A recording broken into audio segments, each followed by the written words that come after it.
하나님께서 허락하신 오늘 하루 우리의 마음과 뜻과 힘을 다해 주님 사랑하는 저와 여러분 되길 축복합니다.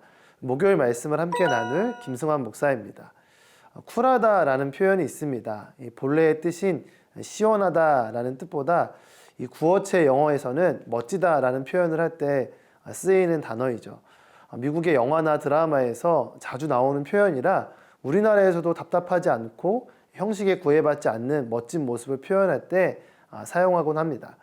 우리 주변에 이렇게 쿨하고 멋진 크리스찬이 되고 싶어하는 친구들이 많이 있습니다. 하나님을 믿고 교회 다니는 사람은 이래야 한다라는 그런 고정관념에 구애받지 않고 자유롭게 세상적인 문화에도 익숙하고 멋진 모습을 자랑하고 싶어하는, 요즘 말로 플렉스하고 싶어하는 마음이 우리 안에 있습니다. 하지만 성경은 세상 문화를 받아들이고 수용할 줄 아는 쿨한 크리스찬을 말하지 않습니다. 오히려 세상의 흐름이나 유행에 쿨해서 그것에 휩쓸려 다니지 않고 하나님의 말씀을 세상 가운데 플렉스할 줄 아는 것, 이것이 성경이 말하는 크리스천의 모습입니다. 세상의 흐름을 깨고 오히려 진리를 향해 거슬러 올라가는 것입니다. 오늘 우리 가정과 공동체에게 주시는 말씀을 보고 듣고 묵상하며 진정한 크리스찬의 멋을 회복하게 되길 바랍니다. 오늘 말씀의 주제는 파격 크리스천입니다. 오늘의 말씀은 베드로전서 3장 1절에서 12절입니다. 아내들이여, 이와 같이 자기 남편에게 복종하십시오.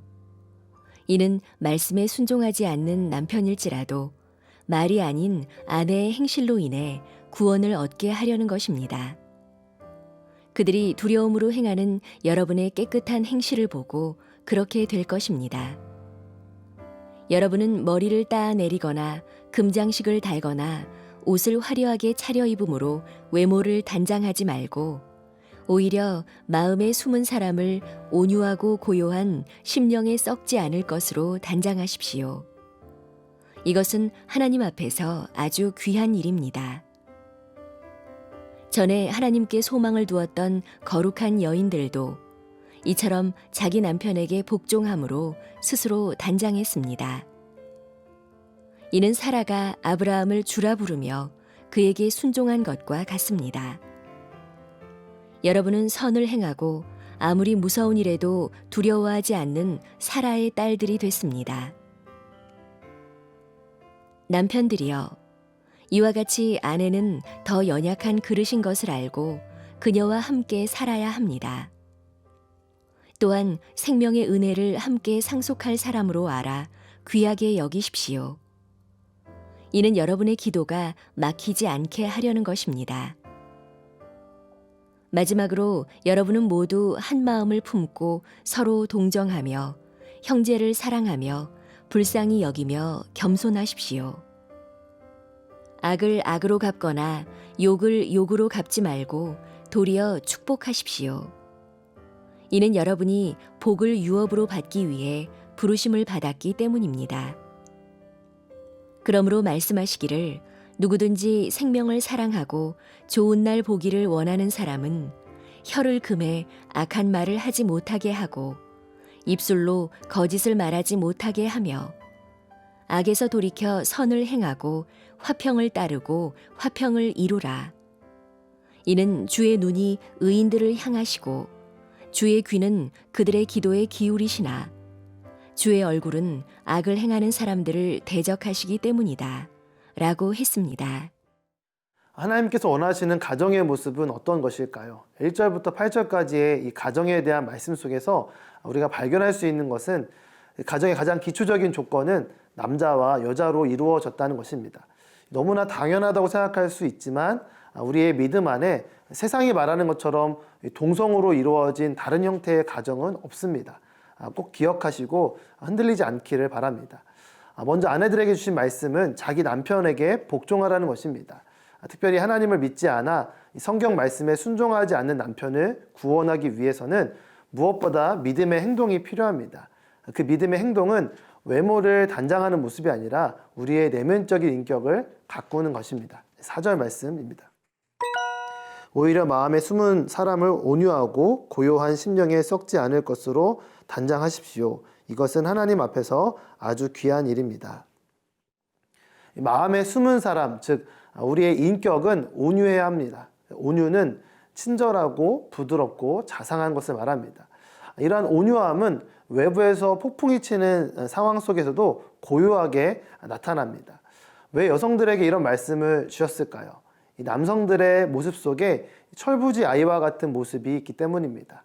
인정받고 싶어하는 마음이 크기 때문에 그것을 알아주고 품어주는 태도를 가지라는 것입니다.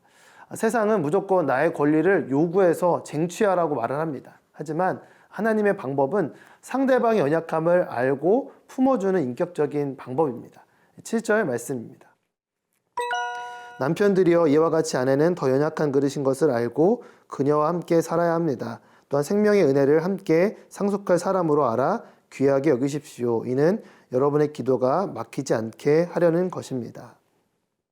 남편들에게 주신 말씀은 아내를 귀하게 여기라는 것입니다. 아내를 더 연약한 그릇이라고 표현한 것은 여성을 비하하는 표현이 아니라 여성이 갖고 있는 특수성, 뒷문장에 나오는 생명의 은혜와 연결지어 보아야 합니다. 여성의 몸은 하나님께서 허락하신 생명이 잉태되는 너무나 중요하고 소중한 특수성을 갖고 있습니다. 더욱 귀하게 사랑으로 지키고 보호해야 합니다. 1절과 7절 말씀 속 아내와 남편에게 주신 순종과 사랑의 명령 앞에는 동일하게 이와 같이라는 구절이 나옵니다. 이와 같이라는 표현은 어제 묵상한 베드로전서 2장에 우리를 구원하시기 위해 십자가를 지신 예수님과 연결됩니다. 모든 믿는 자의 행동 기준은 예수님입니다. 베드로전서가 쓰여질 1세기 로마 사회 속의 결혼은 여성이 남성의 권위에 속하게 되는 종속적인 관계였습니다. 우리가 살고 있는 21세기 사회 속 남자는 능력이, 여자는 외모가 중요하다고 말하는 것은 결혼을 상대방을 통한 자기 만족으로 보기 때문입니다. 하지만 성경이 가정에 주는 메시지는 서로 사랑하는 것이고 존중하는 것입니다. 결혼은 아내와 남편이 영적인 우정의 관계 속에서 서로 도와가면서 하나님께서 계획하신 존재로 변화되어가는 것을 말합니다. 우리가 속한 가정, 또 여러분이 앞으로 어른이 되어 세워갈 가정이 머리 대신 그리스도와 연결된 한 몸이 된 가정 되기를 예수님의 이름으로 축복합니다.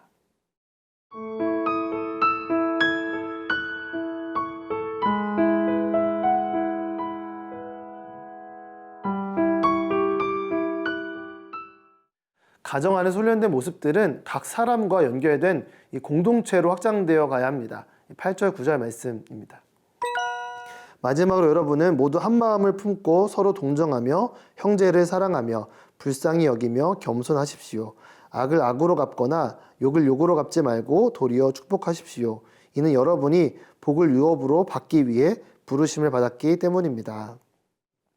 이 8절과 9절에 나오는 5가지의 모습은 공동체를 지키기 위한 노력의 모습입니다.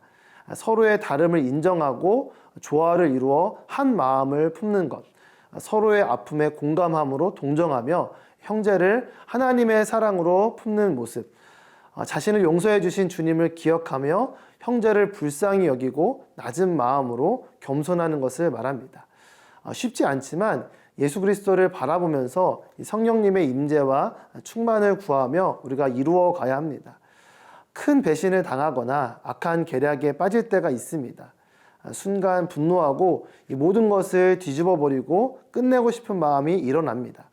이러한 마음이 일어난다는 것은 당연히 그 상황이 매우 억울하고 이해가 되지 않기 때문입니다. 하지만 그때에 이 세상의 방법으로 반응하면 함께하는 모든 공동체는 물론이고 나 자신까지도 망가집니다. 악을 악으로 갚는 세상의 방법을 끊고 악을 선으로 갚고 도리어 축복해주며 아름답게 마무리할 수 있는 진정한 크리스천의 멋을 보여주게 되길 바랍니다. 모든 상황을 지켜보시고 불의를 판단하시는 하나님을 향한 믿음으로 반응하게 되길 바랍니다. 복을 유업으로 받기 위해 부르심을 받은 자답게 살아가는 저와 여러분 되길 예수님의 이름으로 축복합니다. 함께 기도하겠습니다. 하나님 아버지, 세상의 흐름에 휩쓸리지 않고 그 흐름을 끊고 주님께로 나아가는, 주님을 닮아가는 우리 새나 친구들 되게 하여 주시옵소서. 감사드리며 예수님의 이름으로 기도드립니다. 아멘.